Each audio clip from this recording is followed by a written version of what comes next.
Hello everyone, আসসালামু আলাইকুম। সবাইকে welcome back to my channel.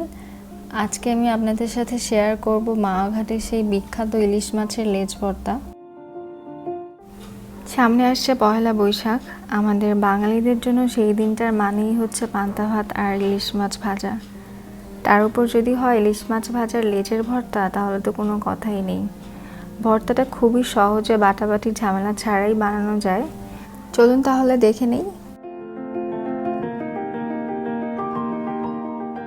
এখানে আমি নিয়ে নিয়েছি দুটো ইলিশের লেজগুলোকে আমি প্রথমে স্বাদমতো লবণ,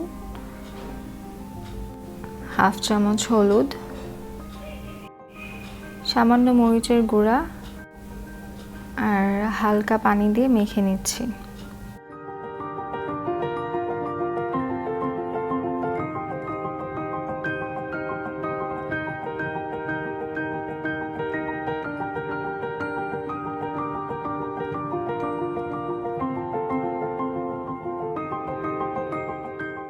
এখন একটা প্যানে দিয়ে দিচ্ছি 2 টেবিল চামচ সরিষার তেল।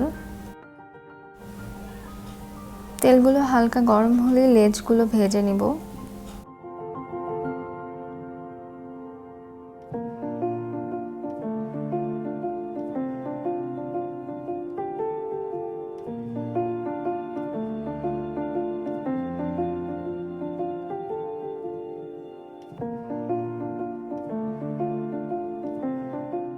আমি চাই লেজের ভিতরের অংশটুকু ভাজা ভাজা হোক, তাই হালকা প্রেস করে দিচ্ছি।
তারপর দিয়ে দিচ্ছি হাফ কাপ পেঁয়াজ কুচি।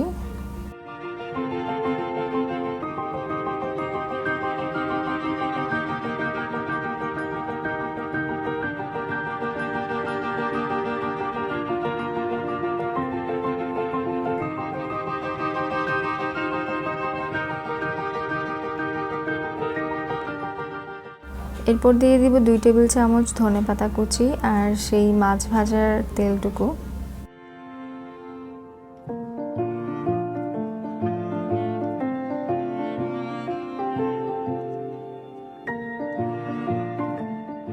সবশেষে দিয়ে দিচ্ছি কাটা বেছে রাখা লেজের সেই অংশগুলো। এখন সবকিছু খুব ভালোভাবে মেখে নিলেই হয়ে যাবে মাওয়া ঘাটের সেই স্পেশাল ইলিশ মাছের লেজের ভর্তা।